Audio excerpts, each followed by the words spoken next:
Hello mga kapatid, magandang araw. Ayan, meron ako lulutuin ngayon pero gusto ko muna ipakita sa inyo kung natikman nyo na ba itong 1-day-old na chick. Ayan. Nakatikim na ba kayo mga lalabs ng 1-day-old chick? Ito yon. Ito yung tsura niya. Di ba? Okay. So, masarap siya. Natikman ko na, natry ko na din. Kaya nagpabili ulit ako sa kapatid ko. Ayan, bumili sila. Eto siya. Tweet. So, ano ko ginagawa? Napakadali. Eto. Oops. Prito. Ayan. Pretty po siya, guys.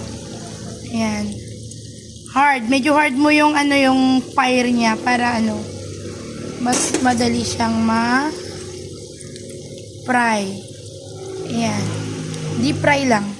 Daming oil Ganyan. Okay.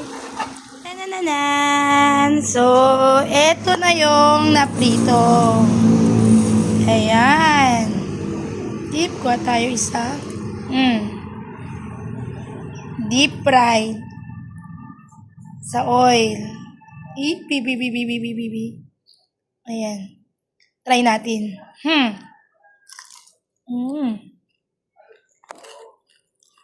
Dinig nyo? Oh, di ba? Sarap. Okay, so, ano na siya? Deep fried 1-day-old na chick. Sisiw.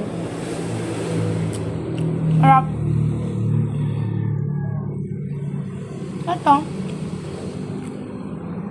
Thank you for watching. Okay. Ito pala yung luto na. Fried na siya. Na deep fried na. At ito, yung lulutuin pa lang. Ngayon. Tanam. 1-day-old chick.